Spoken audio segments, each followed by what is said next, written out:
The Hillman Marsh has been a part of my life ever since I was a young kid. I've watched it deteriorate to what it is today, which is no more than a bay of Lake Erie. We have a huge erosion problem, which has left our 1,000-acre wetland really exposed. Which actually protects all of the farmland between Hillman Marsh and Point Pelee National Park. And it is home to almost 24 species at risk. And they, of course, support a role in biodiversity and ecosystem functions. What's right behind me is water right now.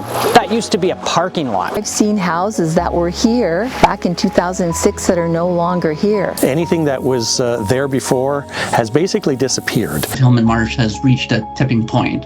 It's past the tipping point decades ago, in fact. So this is something that we do need to take action on. It won't recover on its own. Hillman Marsh Conservation Area and Hillman Marsh in general is a provincially significant wetland. It's a regional area of natural and scientific interest, and it's also been identified by IRCA as an environmentally significant area. There are many different wetland vegetation communities, from swamps to your typical marsh. We also manage a cell for migratory shorebird stopover habitat in the spring every year. It's highly significant biologically for all the different forms of wildlife that utilize these wetlands. And Ducks Unlimited in the past, when we were really managing this well through our drawdown process, actually said that probably Hillman Marsh was one of the best wetlands in Ontario. So Hillman Marsh, as a wetland, has significant issues from a coastal erosion perspective. It sits right on the shores of Lake Erie, and because of a lack of sand supply in the coastal system, we're seeing continuation of loss of sediment. Lack of sand is associated with development all along the shore of Lake Erie. There are multiple interrelated factors, including the disruption of natural sediment supply past Wheatley Harbour, as well as the historical sand mining around the Pelee Peninsula that all contributed to this issue. And that is effectively halted erosion along that actively eroding shoreline. And that is why we have a shortage of sand here at kind of the end of the system, close to Point Pelee National Park. The vast majority of pre-European settlement wetlands have been lost, and in this area of western Lake Erie, the estimates exceed 90%, and that's extreme loss. I spent most of my life hunting, fishing, camping in the Hillman Marsh, and it used to be able to walk from a mile in that direction all the way to here. Up until about 1968, the marsh was still a beautiful, thriving wetland. I have photographs of that house right there. There was 100 feet of beach in front of that house in 1968, yes. In the 1970s, Hillman Marsh, the habitat there was subjected to very high water levels, a lot of storms, and a lot of the vegetation, the natural marsh vegetation, disappeared. So it became more of an open water inland lake without a lot of habitat. In 2006, the land spit went all the way across from where we're standing to the other side of this wide open water. In 2017, we had a storm that destroyed all the trees from here to that tree line out there. And then a year later, the lake started breaching into the marsh. And now we have a 1,500-foot breach that now is a bay of Lake Erie. The entire thing has disappeared, and it happened very fast. Now that the barrier beach has eroded away, there's going to be a lot more dynamics hydrologically taking place within that area of the marsh. This is now wide open to Lake Erie. What's left behind is a lake bottom that's made out of clay and peat moss. So that's why on wavy days, it's always churned up. It's always a brown color, because what you're seeing is that clay eroding away. And then you have these great big lenses of peat, which used to be former wetland. And they're actually lifting out of the water and floating away. So it no longer functions as a wetland. Wetlands provide many services that we don't even pay for. Ecosystem health, water purification, it protects the shoreline, it protects human settlements. Huge opportunities for fishing, hunting, paddling, and experiencing nature. Until the barrier is restored, we have poor water quality, very turbid waters, and we're losing a lot of different species. Now the biggest issue for our community is the clay berm that protects 1,500 acres of farmland. So we're standing on the Road 1 dike right now. The barrier was supposed to be what protected Leamington from waves and storm events. And now that the barrier is breached, the only thing that's protecting Leamington from being flooded by Lake Erie is this dike. And this dike is not meant to withstand those conditions. The ground level on the inside of that berm is 10 to 15 feet lower. And there's about 500 homes down there that'll be flooded. And there's no way for them to get out because the roads would be underwater.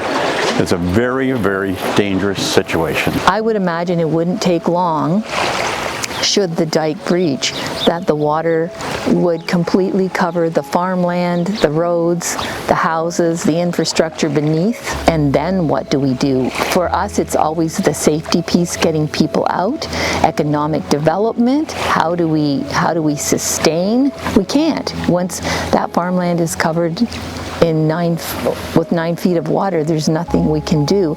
And then there's Point Pelee, our beautiful park that thousands of people come to visit. Economically, it is frightening, and safety-wise as well.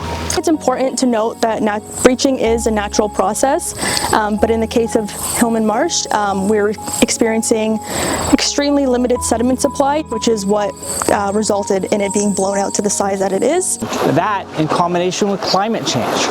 So not only do we have a situation where we have a lack of sand and we have erosion from that, but we're also forecasting higher lake levels at points, as well as more severe storms, which will drive the waves even higher.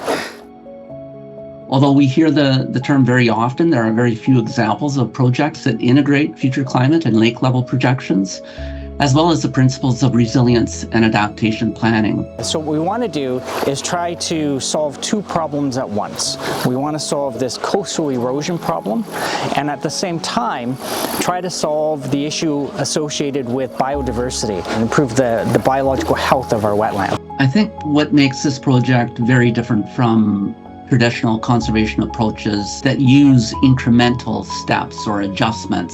This project is transformative in its design. It's a highly collaborative process that embraces different ways of thinking, and innovative responses are really key. We need to re-envision what a transformed wetland system could be that provides a suite of ecosystem services to nature, as well as the local community. So we have three main goals for the project. The first one is to restore and enhance the barrier beach to withstand future climate change projections, and also safeguard all the homes and businesses in the area. Once we have a barrier restored, that'll make way for wetland restoration, which includes habitat islands and reestablishing vegetation. Our last goal is to make Hillman Marsh accessible to all society again.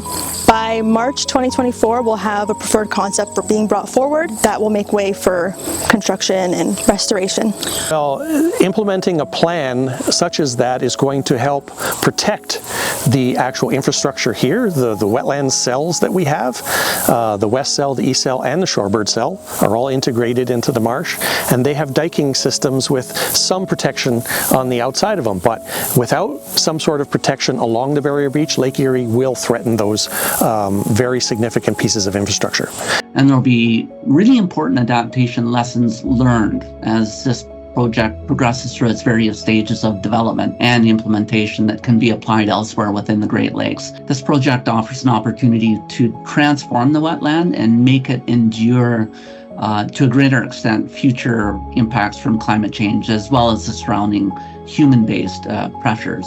Hillman Marsh represents a possible opportunity to be innovative, transformative, and show success through the joint collaboration of multiple organizations working together with the local community to address the loss of biodiversity and climate change impacts. We have the federal government, we have the provincial government, we have the municipality, we have the community, and we have First Nations all involved in this project. It is very clear that we need to have all those stakeholders engaged from the very beginning, from the concept phase, to move this project forward. Because we can't do this in isolation, we have to do it as part of this community. It's being done for the benefit of the local community. For the dike to be rehabilitated and hardened and made safer accomplishes something that has been a worry, a thorn in the side of the municipality since before 2006. Everybody who comes to Hillman Marsh appreciates the habitat that's here, so it's extremely important from a number of different aspects. The Hillman Marsh project represents an opportunity to address both of these environmental challenges or challenges to society simultaneously. It makes it possible that we can have a solution in times of climate emergencies, that it no longer has to be a fear for the people that live here and work here and for the municipality.